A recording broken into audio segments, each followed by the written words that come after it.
सखी सहेली। स्वागत है सखियों और सखाओं आपका अपने इस पसंदीदा कार्यक्रम सखी सहेली में। स्वीकार कीजिए नेहा और बुआ का नमस्कार। नेहा बहुरिया हैं हमारे साथ। श्रोताओं को हम बता दें कि भाई ये नेहा देसाई हैं जो हमारी बहुरिया हैं प्यारी सी, और नेहा बिटिया कार्यक्रम बुआ में जी। स्वागत है। भाई अब फिर बिटिया कह देंगे तो हमारे साथी थोड़ा सा असमंजस में आ जाएंगे, ऐसा बिल्कुल नहीं है। समझ गए, आवाज़ से हमारे सब साथी पहचानते हैं, सारे श्रोता समझते हैं कि कौन कौन कहाँ कहाँ क्या क्या बोल रहा है। जी तो बुआ जी, बहुत बिल्कुल। बहुत स्वागत है कार्यक्रम में। पहली बार ये इस मंच पर बहुरिया का हम स्वागत करते हैं। श्रोताओं का भी हम उम्मीद करते हैं कि स्वागत कर रहे हैं, खुश होंगे ज़रूर। जी बुआ तुम्हें जी, कितनी बहुत खुशी है? बहुत धन्यवाद। बुआ जी मैं तो बहुत खुश हूँ क्योंकि आज मैं पहली बार आपके साथ यहाँ पर अपने श्रोताओं से इस कार्यक्रम के दौरान रूबरू हो रही हूँ। जी। तो बहुत अच्छा लग रहा है मुझे। बिल्कुल, तो खुशी तो भाई तुम्हारे चेहरे से पता चल रही है बहुरिया, और खुशी जो है हमारे आंखों में दिख ही जाती है। और खुशी तो तब भी हमें होती है जब हम कहीं घूमने जाते हैं। बिल्कुल बुआ जी, तो आज हम घूमने जाएंगे लक्षद्वीप। अच्छा भाई, तो ठीक है, पर्यटन स्थल पर हम बात करेंगे जी। लक्षद्वीप की। और घूमने जब जाते हैं तो जाहिर है कि खुशी मिलती है, हमारी सेहत सब चीज़ें बहुत अच्छी हो जाती हैं। जी कहीं ना बुआ कहीं जी। एक बार हम फिर से नई ज़िंदगी जीने की तरफ बढ़ने लगते हैं। जी। लेकिन इसके संग संग बहुरिया ऐसा है कि जीने के लिए और भी चीज़ें बहुत ज़रूरी है ना। जैसे जी बुआ जी, जैसे कि हमें अपने शरीर का पूरा ध्यान रखना चाहिए। इसी के लिए हमें ज़रूरी है कि हम अपने कानून को नियमित रूप से कानून का पालन करें। हम जिस तरह से हेलमेट पहनना बहुत ज़रूरी है हमारे लिए। हाँ, यही तो हम कह रहे हैं। वैसे देखो, हेलमेट पहनना ज़रूरी है, मान लेते हैं कि ये कानून बना हुआ है, नियम है, जी। तो इसको नज़रअंदाज करने लगते हैं। लेकिन जी। ये हमारी सेहत से जुड़ा है, ये हमारे जीवन से जुड़ा है, जी। ये भूल जाते हैं। तो जीवन से जुड़ी हुई बात है ये, सुरक्षित रहने के लिए। जी। तो हेलमेट पर बात करेंगे हम आज, और हम बात करेंगे वो दिन याद करो। और वो दिन याद करो में देखो, ये घूमने लगी और खुश हो गई, बचपन में पहुंच गई। बिल्कुल, मैं अपने वो पुराने दिन याद कर रही हूँ जब हम कुछ खेल खेला करते थे। जी।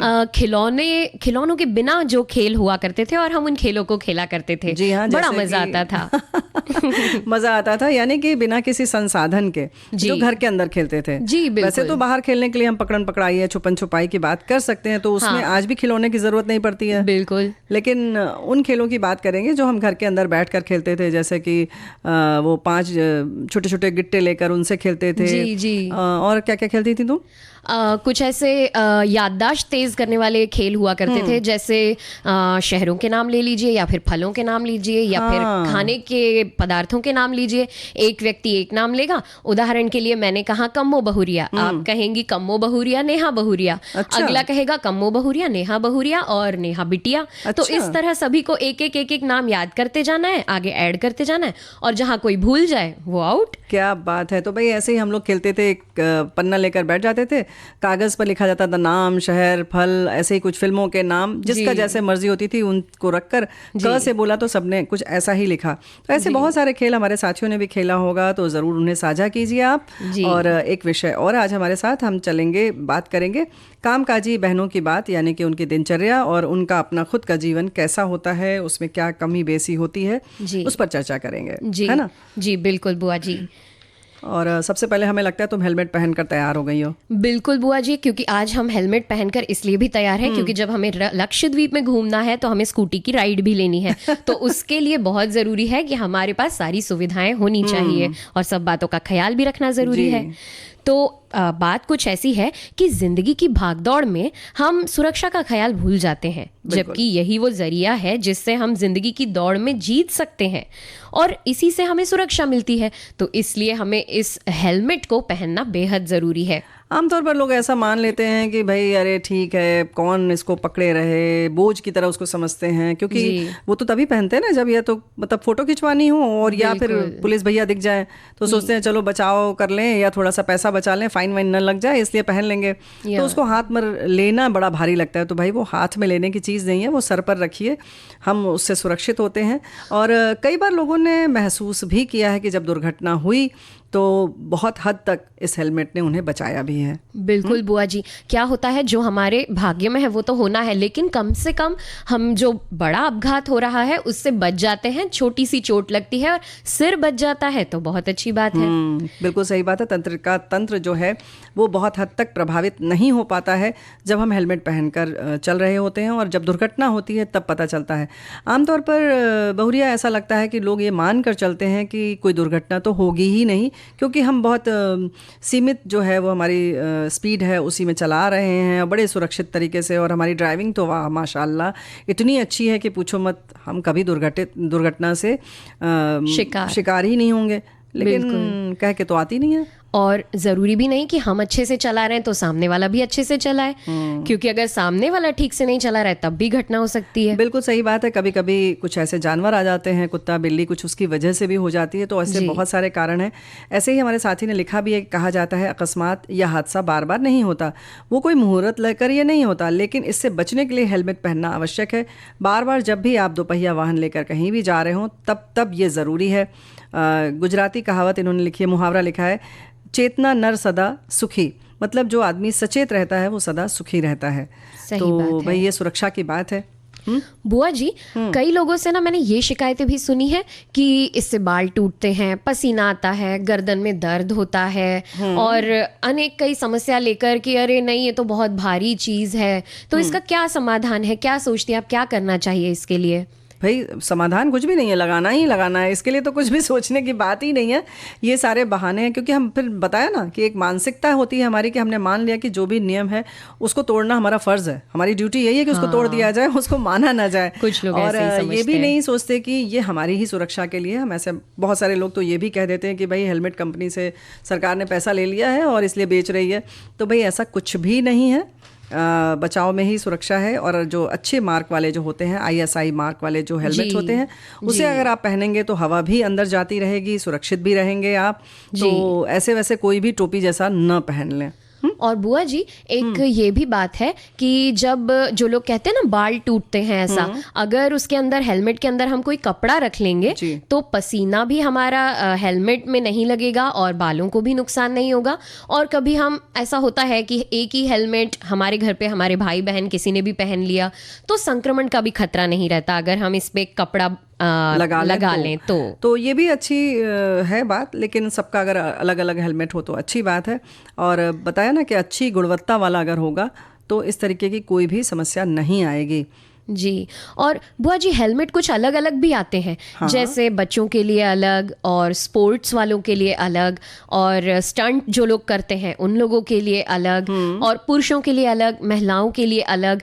तो इसका चुनाव भी हम अपने हिसाब से कर सकते हैं? कर सकते नहीं है, करना ही चाहिए, क्योंकि वो इसीलिए अलग अलग आते हैं क्योंकि आपकी जो वाहन है उसकी जो गति है वो उसी हिसाब से रहती है और उसी हिसाब से उनको बनाया भी जाता है। तो भाई ऐसा है कि चलते रहना जिंदगी है, लेकिन सुरक्षित होकर चलना ज्यादा जरूरी है। बिल्कुल बुआ जी, सही कहा आपने। और बुआ जी एक बात और देखने में आती है कि लोग कभी कभी फैशन के चलते या फिर उन्हें कभी ज्ञान नहीं होता इन बातों का, तो तब वो ऐसा करते हैं कि वो काले रंग वाले वॉयजर का हेलमेट खरीद लेते हैं। ये क्या है? ये वॉयजर वो चीज़ है जब हम हेलमेट लगाते हैं तो हमारे सामने एक कांच शीशा जैसी चीज़ जो ऊपर नीचे होती है तो वो लगाते हैं। अब ऐसे में क्या होता है, अगर काले रंग का वॉयजर हुआ तो दिन में तो आप आराम से चला लेंगे क्योंकि सूरज की रोशनी होती है, लेकिन कभी बारिश वाले दिन है, बादल छाए हुए हैं, अंधियारा है या फिर रात का समय है, तो ऐसे में हमें समस्या हो सकती है।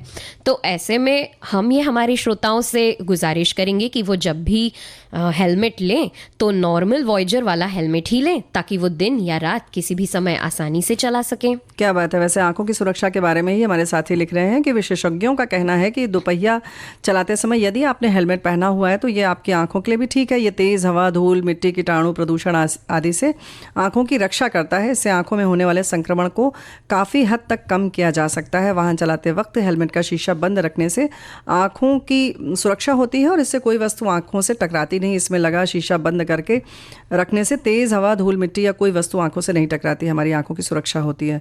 लेकिन भाई रंग वाला जो है वो बड़ा महत्वपूर्ण मुद्दा है, ये तुमने बताया, ये बहुत ज़रूरी है। तो हमारे साथी ख्याल रखेंगे। वैसे हमारे एक साथी ये भी लिख रहे हैं कि हम 2 पहिया वाहन जब भी चलाते हैं, आगे वाले कितना भी बोल रहे हैं, हम तो हेलमेट लगा कर ही चलाते हैं। अच्छी बात है जी। और बुआ जी एक और बात है कि जब हम जैसे अलग अलग लोगों के लिए उम्र के हिसाब से अलग अलग हेलमेट तो आते ही हैं, लेकिन इसके अलावा हमें ये भी देखना होगा कि वो हेलमेट हमारे सिर पर परफेक्ट बैठ रहे हैं या नहीं। कभी थोड़ा सा ढीला होता है, कभी ज़्यादा टाइट होता है। अगर ज़्यादा टाइट होगा तो हवा अंदर नहीं आएगी और हमें सफोकेशन जैसा फील हो सकता है। हाँ, वो ना हो, लेकिन उसके संग संग एक बात और है कि अगर आपने थोड़ा कसा हुआ पहना तो हो सकता है इसकी वजह से भी आपके सिर में दर्द होता रहे, बना रहे, कोई नस आपकी दब जाएगी तो तकलीफ ज्यादा बढ़ जाएगी, है ना। क्योंकि हमारे साथी लिखते हैं कि हेलमेट सच में हमारी सुरक्षा के लिए ही है, पर क्या कहें साहब, आजकल लोग अपनी जान से खेलने को तैयार है, लेकिन हेलमेट पहनना बोझ सा लगता है। अच्छा, यहाँ पर एक बात और याद आ रही है कि जैसे मोबाइल ख़रीद लेते हैं, और बहुत सारे लोगों ने अक्सर बताया भी है, मजाक ही बनाते हैं कि मोबाइल जो भी होता है, चाहे वो आपके एयर कंडीशनर का हो, टेलीविज़न का हो, हम उसमें मतलब 4-4 पन्नी लगा के, टेप वेप लगा के उसको बड़ा सुरक्षित रखते हैं। फ़ोन भी जब खरीदते हैं तो उसके लिए भी कवर वगैरह सब खरीद लेते हैं जी, भले वो 1 लाख वाला भी हो जी। लेकिन आपकी ज़िंदगी से महंगा कुछ भी नहीं है, और हम अपनी सुरक्षा नहीं करते हैं, बिल्कुल, है ना। और बुआ जी ये तो वो चीज़ है जो दोबारा खरीदी भी नहीं जा सकती, सवाल ही नहीं उठता। यही तो हमने कहा कि भाई इतनी कीमती है, तो इसलिए बेहतर है कि आप अपनी सुरक्षा का ख्याल रखें, सिर का थोड़ा सा ख्याल रखिए। और हेलमेट वैसे भी हम तो यही कहेंगे कि सरकार जो भी नियम बनाती है उसका हमें सम्मान करना चाहिए, उसे मानना चाहिए। जी बुआ जी, बिल्कुल। और हम लोग अब लक्षद्वीप की तरफ चल रहे हैं। बिल्कुल बुआ जी। बुआ जी इमेजिन कीजिए कि एक तरफ शुभ्र सफ़ेद रेत है, एक तरफ साफ नीला पानी और किनारों से टकराती समुंदर की लहरें। क्या ये सब सुनकर आपको घूमने जाने का दिल नहीं करता? देखो, जब तुमने पहले ही कह दिया कि पर्यटन स्थल चलना है तो बस चल पड़ेंगे, जगह कोई भी हो। चाहे तुमने जैसे बात कही कि एक तरफ बहुत सफ़ेद रेत है, एक तरफ साफ नीला पानी है, उसकी खूबसूरती अपनी है, लेकिन वहीं कहीं तुम अगर हमें ऊंचे देवदार के वृक्ष के किनारे ले जाती तो भी हम उतने ही खुश होते, और हमारे साथी भी बहुत खुश हो जाते हैं। भाई, हम जहाँ भी जाते हैं वो हमारे साथ चलते हैं, क्योंकि प्राकृतिक जो सौंदर्य है, प्रकृति का जो भी कण कण है जी, वो बहुत सुंदर होता है। और निश्चित रूप से हमारे साथी भी हमारे साथ चलने के लिए तैयार है। और हमारा देश जो है ना, वो है ही इतनी विविधताओं से भरा हुआ। तो हम आज चलेंगे लक्षद्वीप। जी बुआ जी, और पता है यही खास बात है हमारे भारत देश की कि यहाँ पर बेहद खूबसूरत आइलैंड्स हैं, और इन्हीं में से लक्षद्वीप है। और ये जो लक्षद्वीप है ना, ये 36 छोटे छोटे द्वीपों का समूह है। ये भारत का सबसे छोटा केंद्र शासित प्रदेश है, जिसकी राजधानी कवारट्टी है। लगभग यही सब जानकारी हमारे एक साथी भी लिख रहे हैं, और ये लिख रहे हैं कि सन 1973 में लक्का द्वीप, मिनिकॉय और अमीन दीवी द्वीप समूहों का नाम लक्षद्वीप कर दिया गया। और ये लिख रहे हैं कि भारत का एकमात्र मूंगा द्वीप है। इन द्वीपों की श्रृंखला मूंगा एटोल मूंगे के द्वारा बनाया गई ऐसी रचना है जो समुद्र की सतह पर पानी और हवा मिलने पर बनती है। केवल इन्हीं परिस्थितियों में मूंगा जीवित रह सकता है। लक्षद्वीप का कुल क्षेत्रफल जो ये लिख रहे हैं कि 32 वर्ग किलोमीटर है। राजधानी कवस्ती इन्होंने लिखा है, वैसे ही है, कवट्टी भी कहते हैं, कवरट्टी भी कहते हैं, कवस्ती है। लक्षद्वीप की मुख्य भाषा मलयालम, जेसरी द्वीप भाषा और माहल है, ये लिख रहे हैं जी। मलयालम, जेसरी और माहल है, यानी कि यहाँ हिंदी भाषा नहीं बोली जाती, अंग्रेजी भी यहाँ लोग बोलते हैं। कृषि में मुख्य रूप से नारियल की खेती की जाती है। प्रति वर्ष लगभग 580 लाख नारियल का उत्पादन होता है। अगाती, बंगारम, कल्पेनी, कादमत, कवरत्ती तथा मिनिकॉय यहाँ के प्रमुख पर्यटन स्थल हैं। और लक्षद्वीप पन्ना अरब सागर में स्थित है, ये लिखते हैं। और ऐसे ये लिख रहे हैं कि एंड्रॉयड द्वीप 4.90 वर्ग किलोमीटर क्षेत्रफल के साथ लक्षद्वीप का सबसे बड़ा द्वीप है। और भी बहुत सारी चीज़ें इन्होंने लिखी है कि भाई जलवायु जो है उष्ण कटिबंधीय है। राजकीय पशु पक्षी आदि के बारे में भी जानकारी दी है इन्होंने। क्या बात है, इन्होंने पूरा भूगोल बता दिया है लक्षद्वीप का। बुआ जी, वैसे इन्होंने तो कुछ बताया ही, साथ में जो और जगह यहाँ की है, कुछ अहम द्वीप है, वो मैं बता देती हूँ। यहाँ कवारट्टी, अगाट्टी, अमीनी, कदमत, किलातन, चेतलाट, बिट्रा, आंदोह, कल्पनी और मिनिकॉय, ऐसे कुछ अहम द्वीप है। तो बहुत सारी जानकारी हमारे साथियों ने लिखी है, लेकिन यहाँ पर जाने के लिए बहुत सारे विशेष तरीके की कह सकते हैं कि हमें स्वीकृति की ज़रूरत पड़ती है। बहुत सारे दस्तावेज चाहिए होते हैं, जैसे कि परमिट होना लगता चाहिए, है। परमिट जी लगता बुआ है। जी। ऐसे ही जैसे कि हमें यहाँ पर जब हम जाते हैं करगिल ना, तो वहाँ के लिए भी परमिट चाहिए होता है। जी। तो बहुत सारे ऐसे संवेदनशील जगह हैं जहाँ जाने से पहले प्रशासन से हमें अनुमति लेनी होती है, और इन्हीं में से लक्षद्वीप भी है। बिल्कुल। और बुआ जी, अब हम अपने श्रोताओं को ये बता देते हैं कि परमिट मिलेगा कहाँ और कैसे। बिल्कुल। हम भारत के किसी भी हिस्से से ट्रेन या फ्लाइट के जरिए कोच्चि पहुंच सकते हैं। कोच्चि पहुंचकर पहली फुर्सत में हमें जाना है यहाँ के वेलिंगटन आइलैंड इलाके में, जहाँ लक्षद्वीप प्रशासन का दफ्तर है। यहाँ आप परमिट के लिए आवेदन कर सकते हैं।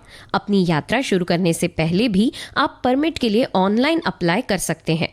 आवेदन करते समय आपको यात्रा की तारीख और अन्य ज़रूरी दस्तावेजों को अपलोड करना होगा। ये सब चीज़ें अगर 15 दिन पहले हो जाए तो और भी बेहतर है। और ये जो परमिट है, जो आपको स्वीकृति मिली हुई है, यानी अनुमति जो आपको मिली है, ये 30 दिनों तक मान्य होगा। यानी कि आप 30 दिन के अंदर तक वहाँ ये घूम सकते हैं। और इसके संग संग ये तो हो गई ऑनलाइन की बात, लेकिन हाँ, ऑफिस जाकर भी लिया जा सकता है। इसके लिए लक्षद्वीप प्रशासन की वेबसाइट से आवेदन डाउनलोड कर लें आप इसे, फिर भर लें, फिर कलेक्ट्रेट को ऑफिस में इसे जमा करना होगा। थोड़ा समय ज़रूर लग सकता है, लेकिन हम सब जैसे जानते ही हैं कि किसी भी चीज़ की पहले से तैयारी कर लिया जाए तो बहुत अच्छा है। तो कुछ इसी तरह से इसमें भी है ना? जी बुआ जी। और यहाँ जाते समय हमेशा अपने साथ अपना ID proof, passport size photo और परमिट अपने पास रखना होता है, क्योंकि ये परमिट आपको लक्षद्वीप में पुलिस थाने या प्रशासन के दफ्तर में जमा करवाना होता है। भाई देखो, ऐसा है कि लक्षद्वीप कैसे पहुँचे तो ये हम तय कर लेंगे कि भाई किस किस तरीके की हमने जानकारी तो ले ही ली, लेकिन भाई खूबसूरत जो सफ़र है, 2 तरीक़ों से हम यहाँ पहुँच सकते हैं, ये भी बताना ज़रूरी है कि नहीं? जी बिल्कुल। एक तो हवाई जहाज़ से जा सकते हैं, दूसरा जल जहाज़ से जा सकते हैं, यानी कि जलयान से जा सकते हैं। और दोनों के लिए ही हमें जो पहले केरल के कोच्चि तक पहुँचना होगा। वो आप वहाँ चाहे तो आप ट्रेन से जाएँ, चाहे हवाई जहाज़ से जाएँ, ये आपकी मर्ज़ी है। और उसके बाद कोच्चि से फ्लाइट पकड़नी होगी हमें लक्षद्वीप के अगाट्टी के लिए। अच्छा। हाँ, और कोच्चि एक इकलौती जगह है जहाँ से लक्षद्वीप जाने के लिए डायरेक्ट फ्लाइट मिलती है। बाकी कहीं से भी आपको डायरेक्ट फ्लाइट नहीं मिलती। लगभग 1.5 घंटों का समय लगता है और ये आपको अगाट्टी पहुँचा देती है, जिसके लिए आपको टिकट पहले से ही बुक कर लेने होंगे। अब जब तुम ये भी बताओगी, बताओ जरा सा, तुरंत ही मिलेगा टिकट? हमने सोचा लाइन में लगेंगे और टिकट मिल जाएगा, महंगा पड़ जाएगा। बिल्कुल। तो भाई ऐसा है कि इस बात का ख्याल रखिए। ये हमारी बहुरिया बता रही हैं, इनको बिल्कुल, इन्होंने अक्सर क्या किया है कि समय पे ही टिकट किया है, तो महंगी महंगी टिकट खरीद चुकी हैं। तो ये थोड़ा जानकारी इसलिए दे रही हैं कि पहले से टिकट ले लीजिएगा। और अगर हमें जहाज़ से यात्रा करना है, यानी कि पानी के जहाज़ से, तो वहाँ पर भी हम जा सकते हैं, लेकिन इसमें 14 से 18 घंटे का समय लगता है। ये समय इस पर निर्भर करता है कि हम किस आइलैंड पर जा रहे हैं पहले। और जहाज़ में भी अलग अलग क्लास होते हैं, फर्स्ट क्लास होता है, सेकंड क्लास होता है, और फिर और भी तरीके के होते हैं ना। हाँ, एक बैक बंक भी होता है। हाँ, जो बहुत ही सस्ता होता है, तो हम अपने बजट के अनुसार जो चाहे वो चुन सकते हैं। तो बैक बंक जो होता है, समझ ही रहे होंगे आपकी, थोड़ा सस्ता रहता है, लेकिन थोड़ी तकलीफ भी होगी जी। तो इस बात का आप ध्यान रखें। और किस बात का ख्याल रखना होगा यहाँ पर ना बुआ जी? एक बात का बहुत ध्यान रखना पड़ेगा कि अगर किसी को सी सिकनेस होता है, यानी कि समंदर में जी मचलाना, चक्कर आना या फिर सिर दुखने जैसी समस्या हो, तो फिर ऐसे लोगों को बाय फ्लाइट जाना ही चुनना चाहिए। क्योंकि माना कि हम साथ में दवाई गोली भी रखते हैं, लेकिन अगर समस्या हुई तो, हालांकि जो जहाज़ होते हैं उनमें हमारे लिए डॉक्टर तो उपलब्ध होते ही हैं। तो भाई, लेकिन इस बात का ख्याल रखिए। और भी बहुत सारे पैकेज चलते हैं, लेकिन आप इस पैकेज के माध्यम से जा सकते हैं, जाहिर है। और पैकेज जो होते हैं सभी जगह के होते हैं, द्वारा भी चलाया जाता है। हाँ, लगभग सभी जगह के लिए होते हैं। समुद्रम पैकेज करके कहा जाता है। फिर जाहिर है कि इसमें आप जैसे मिनिकॉय है, कवरट्टी है, कालपेनी है, इस पैकेज में आपको कोच्चि से द्वीप पर घुमाया जाता है, फिर वापस कोच्चि पर लाकर छोड़ देते हैं, फिर वहाँ से आप अपने हिसाब से आ जा सकते हैं। जी बुआ जी, वहाँ से हमको जिस तरह हम पहुँचते हैं उसी तरह हमें कोच्चि पर लाकर छोड़ा जाता है। फिर हम जहाँ चाहे अपने घर जहाँ है वहाँ जा सकते हैं वापस। और बुआ जी, हम ना वहाँ पर्सनल बोट्स के जरिए भी अगाट्टी के अन्य बीचों पर जा सकते हैं। जैसे एक बार हम अगाट्टी पर पहुंच गए, हाँ। उसके बाद दूसरे आइलैंड्स जाने के लिए हमें ऐसा नहीं है कि हमें एक पैकेज के ही थ्रू जाना है, हाँ। हमें वहाँ पर और भी बोट, जो पर्सनल बोट्स होती हैं, वो मिलती हैं। यहाँ पर एक बंगाराम आइलैंड है जिसे केवल टूरिस्ट्स के लिए ही बनाया गया है, यानी यहाँ पर रहवासी लोग नहीं होते, हाँ। यहाँ सिर्फ रिसोर्ट्स हैं और वहाँ पर जो घूमने जाते हैं वही लोग होते हैं। और यहाँ पर ढेर सारी एक्टिविटीज भी होती हैं, वाटर एक्टिविटीज। तो वाटर जो भी पानी के खेल होते हैं वो तो लगभग सभी द्वीपों पर एक तरीके के ही होते हैं, या समंदर के किनारे वाले जैसे बनाना राइड्स होती हैं और भी बहुत सारी चीजें होती हैं। स्नॉर्कलिंग हो गया, स्कूबा डाइविंग हो गया, ग्लास बॉटम हो गया, बहुत मजेदार होती हैं। बहुत मजेदार होती हैं। अब तो बहुत तरीके की पनडुब्बी भी ऐसी आ गई हैं जो थोड़ा सा आपको पानी के नीचे भी ले जाती हैं। ऐसी नाव भी होती हैं जिसमें नीचे शीशा लगा होता है, आप अंदर से ही सब कुछ देख सकते हैं। तो ये सारी चीजें इसलिए भी हैं कि आपकी उम्र कैसी है, आपको कितनी घबराहट होती है, क्या आपका स्वास्थ्य है। अगर आपको डर लगता है तो आप अंदर न जाकर बाहर से ही सारे नज़ारे देख सकते हैं। लेकिन इन सब जगहों पर जाने के लिए जाहिर है कि आप सब जानते हैं कि चश्मे होते हैं ख़ास तरीके के, वो चाहिए होंगे। आपको हैट लगाना होता है, अतिरिक्त कपड़े ज़रूर रखिए, क्योंकि पानी की जगह पर जब भी हम जाते हैं तो कोई जो संभावना है भीगने वाली, उससे आप बच नहीं सकते। तो उसको नज़रअंदाज मत कीजिएगा। तो ज़्यादा कपड़े रखिए, और ऐसे कपड़े रखिए घूमने के लिए तो जो हल्के हों और तुरंत सूख जाए। बिल्कुल। और इसके अलावा धूप से बचने के लिए हमें हैट रखना भी ज़रूरी है। और गॉगल इसलिए भी क्योंकि रेत वेत होती है, कभी आंखों में चले गए तो इरिटेशन हो सकता है, इससे कुछ समस्या हो सकती है, इसलिए रखना बेहतर होता है। और चप्पलें बुआ जी बहुत जरूरी है, क्योंकि हमारे साथ तो ऐसा हो चुका है कि चप्पल हमारी पानी के साथ होली आ गई। अच्छा, तुमने उनको चढ़ा दिया? हाँ, समंदर जी से कहा ले जाओ भाई हमारी चप्पल, ले जा। तो ऐसा होता भी है। वैसे तो अब जूते एक तरीके के आते हैं जिसमें कि जाली के जूते होते हैं, जिसमें रेत जाती भी है, वो निकल जाती है। तो जाहिर है कि वैसे जूते बिल्कुल मोजे जैसे होते हैं, उनको आप पहनकर टहल भी लीजिए तो आपके पैर में कुछ चुभेगा भी नहीं और आप बचे रहेंगे। और जैसे इन्होंने नेहा बहुरिया ने दे दिया था, ऐसा भी जो है वो नहीं होगा आपके साथ। तो अलग अलग तरह की चीजें आती हैं। और खाने पीने की बात करें तो वहाँ सब तरह के खाने भी मिलते हैं, तो इसमें कोई दिक्कत नहीं होगी आपको। बस ये है कि वहाँ पर जो भी सामान आता है लक्षद्वीप में, वो कोच्चि से कोच्चि के द्वारा आता है। दूर है ना, सब चीजें दूर है। तो इसलिए वहाँ पर शाकाहारी भोजन में थोड़े विकल्प कम होते हैं, क्योंकि सारी चीजें बाहर से आ रही हैं। लेकिन जो लोग मांसाहारी हैं, नॉन वेजिटेरियन हैं, उन लोगों को काफी सारे उनके पास विकल्प होते हैं, बहुत तरह की चीजें हैं, विविधता मिलती है आपको। सी फूड वालों के लिए तो भाई क्या बात है, जन्नत है। तो आप घूमिए, तरह तरह की चीज़ें खाइए, लेकिन अपने स्वास्थ्य का ख्याल रखिए।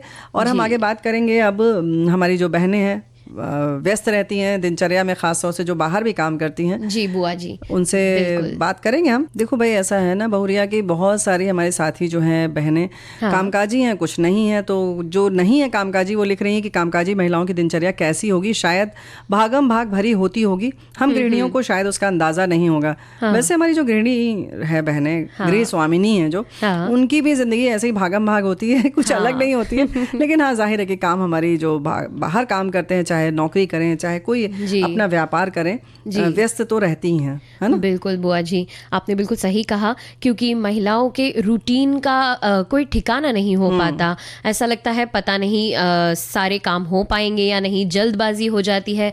तो कई बार महिलाएं अपनी कुछ जो महत्वपूर्ण हिस्सा होता है जिंदगी का, उसे मिस कर जाती हैं, बिल्कुल नजरअंदाज करती हैं और सोचती हैं कि इसको छोड़ा जा सकता है, लेकिन क्योंकि बाकी काम जो है वो बहुत महत्वपूर्ण है ना। जी, उन्हें ऐसा लगता है, जबकि एक दिनचर्या होनी चाहिए, प्रत्येक व्यक्ति की होनी चाहिए।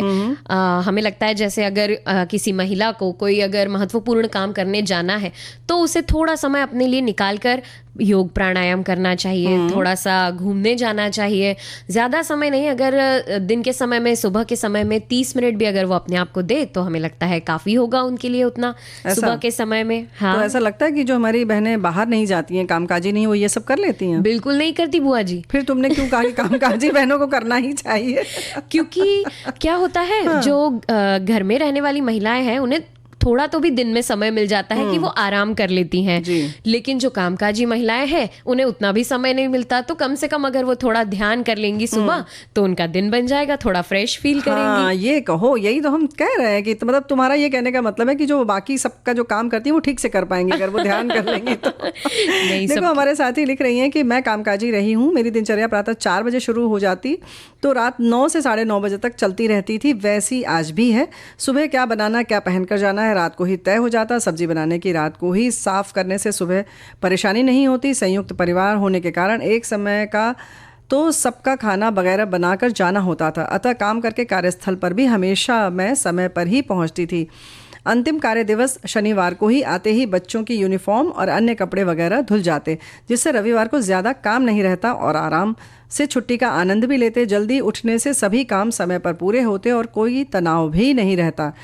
तो बड़ी अच्छी बात इन्होंने बताई ना। इसमें एक सुझाव इसमें बुआ जी हम ये भी देंगे लोगों को कि आपका पूरा हफ्ता भले ही एकदम बिजी रहा हो, लेकिन हफ्ते में एक दिन निकालिए जब थोड़ा घूमने जाए, ताकि अगले हफ्ते की तैयारी और आपका जो मानसिक शांति है वो आपको मिलेगी। और देखो इन्होंने यही तो लिखा ना कि रविवार को ज्यादा काम नहीं रहता, तो जाहिर है कि आप आराम करती होंगी, फिर आनंद भी लेते होंगे, छुट्टी का आनंद भी लेते हैं, तो जाहिर है कि ये बिल्कुल सही बात है। लेकिन ये जो आदर्श स्थिति है वो सब जगह नहीं हो पाती, कभी कभी थोड़ा आगे पीछे भी हो ही जाता है जी, है ना जी। ऐसे में खान पान की ध्यान रखना भी जरूरी है। अगर हम नाश्ता कर लें सुबह तो बेहतर होगा, ताकि पूरे दिन काम करने के लिए एनर्जी मिले। खाना समय से खाना होगा ताकि हमारे जो एसिडिटी या चक्कर आना, कमजोरी, ऐसी कोई समस्या ना हो। बिल्कुल सही बात है। और हमारे साथी ये भी लिख रही हैं, कामकाजी महिला की दिनचर्या कड़वा सच लग सकता है, उसे एक दिन का आराम नहीं मिलता है। सप्ताहांत कब आ जाता है कब चला जाता है उसे पता नहीं चलता, क्योंकि छुट्टी वाले दिन वो घर का काम कर रही होती है, घर वालों की फरमाइशें पूरी करने के लिए खुद के साथ कॉम्प्रोमाइज़ कर रही होती है। कई बार थकान के मारे शरीर टूट रहा होता है, फिर भी वो काम करती रहती है। घर के काम की वजह से ऑफिस में परेशान होती है और ऑफिस के काम की वजह से घर में।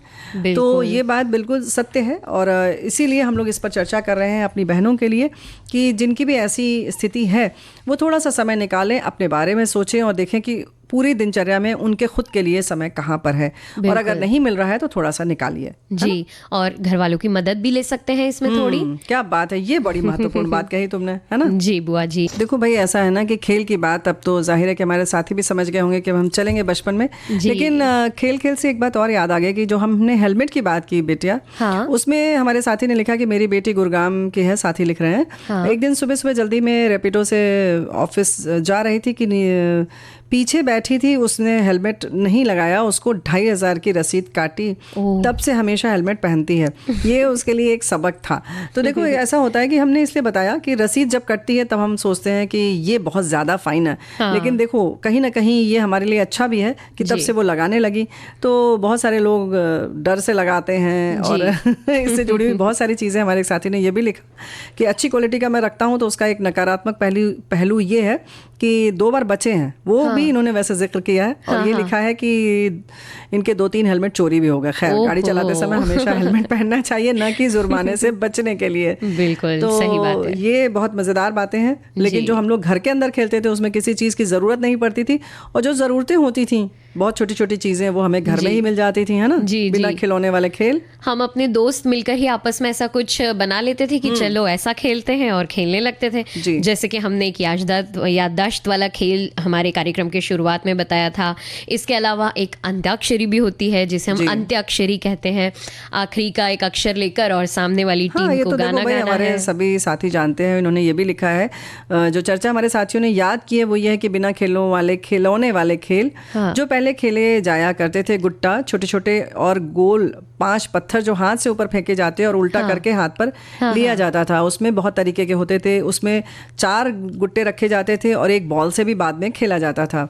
तो ये बड़ा अच्छा सा खेल होता था। इसी तरह बुआ जी वो छातों से खेल नहीं खेलते थे। छातों को खोलकर उन्हें आपस में जमा कर उसके ऊपर चादर या चुन्नी डाल दी और घर बना लिया अपना। जी हाँ, बिल्कुल सही बात है। नहीं तो घर का या कमरे का कोई भी कोना पकड़ लिया जहाँ खिड़की होती थी, उसी से बांध के भी चादर धोती इन सब से घर बनाया करते थे।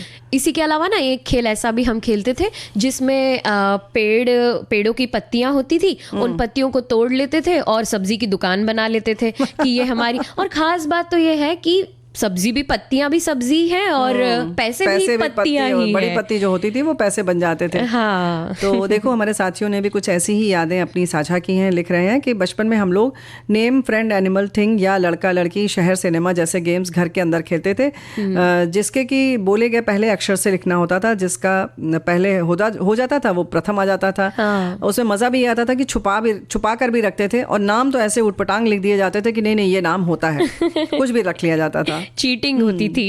जी बिल्कुल। हाँ, और इसके अलावा एक खेल ऐसा भी होता था जब हम मिर्च मसाले ऐसा वो हाथ दोनों जोड़कर उस पर नमक मिर्च डालकर कि कोई हमें ऐसे थपकी देता था, हाथ बचाना होता था उस थपकी से अपना। बिल्कुल सही बात है, और सबके अपने अपने अनुभव हैं। और घर घर खेल में ज़्यादातर माँ बाबूजी बहन जी या टीचर या उस समय किसी नाटक या फिल्म के देखे हुए पात्र बनते थे। हाँ। उसमें हमें ज़रूरत पड़ती थी माँ की पुरानी साड़ियाँ, कुछ बड़े लोगों के कपड़े, चश्मे, पुराने पर्स और कुछ मेकअप के सामान, काजल जो ज़्यादातर हमें चुराने पड़ते थे। कभी कभी बर्बाद या सिंदूर बर्बाद करने पर अच्छी सी हमारी पूजा भी होती थी। ये हमारे साथियों ने लिखकर भेजा है। जी। हमारे सभी साथी बड़े खुश हैं कि बचपन के याद जो हैं वो सारी चीजें याद आ गई, ताजा हो गई। कट्टम जीरो, आम वाले आम दो भी खेलते थे। कट्टम जीरो वाला वो जो ऐसे चौकोर बनाते हैं उसमें कट्टम लिखते हैं, मतलब क्रॉस बनाते हैं जीरो। इन लोगों को कट्टम कुट्टा नहीं समझ में आएगा, आज के बच्चे हैं नया बहुरिया बिल्कुल ऐसे हो रही है कट्टम क्या होता है। तो जीरो और जो हम लोग क्रॉस बनाते हैं वो वाला ये खेल होता था। और आम वाले आम दो, आम है सरकार का, हम भी हैं सरकार के, ऐसा कहते हो, तो एक आम तोड़ लो। तो ऐसे हम लोग एक के ऊपर एक हाथ पे मुट्ठी बांध के अंगूठा पकड़ पकड़ के एक के ऊपर हाथ रखते थे। ऐसे बहुत सारे हमारे साथियों ने खेल साझा किए। और बुआ जी एक ने लिखा है तोता और चिड़िया उड़ और फिर गधा उड़, ये भी बड़ा फेमस था, हम बचपन में बहुत खेलते थे। हमारे बहुत सारे साथी जरूर खेलते होंगे। तो बहुत सारी चीजें हैं। इन्होंने वही चीजें ये भी लिखी हैं कि आम वाले आम दो, ऐसे ही एक के ऊपर एक हाथ रख के हम लोग रखते थे। अत्ता पत्ता वो वाला भी खेलते थे। आम चूरी चप्पा चूरी, इस तरह के भी खेल हुआ करते थे। जी, तो बहुत सारे और भी खेल हैं और हमारे बहुत सारे साथियों ने भी लिखकर भेजा है। लेकिन भाई आज जो है समय हमारा समाप्त हुआ चाहता है, तो हम आप सबसे विदा लेंगे। तो स्वीकार कीजिए बुआ और नेहा बहुरिया का नमस्कार। विविध भारती।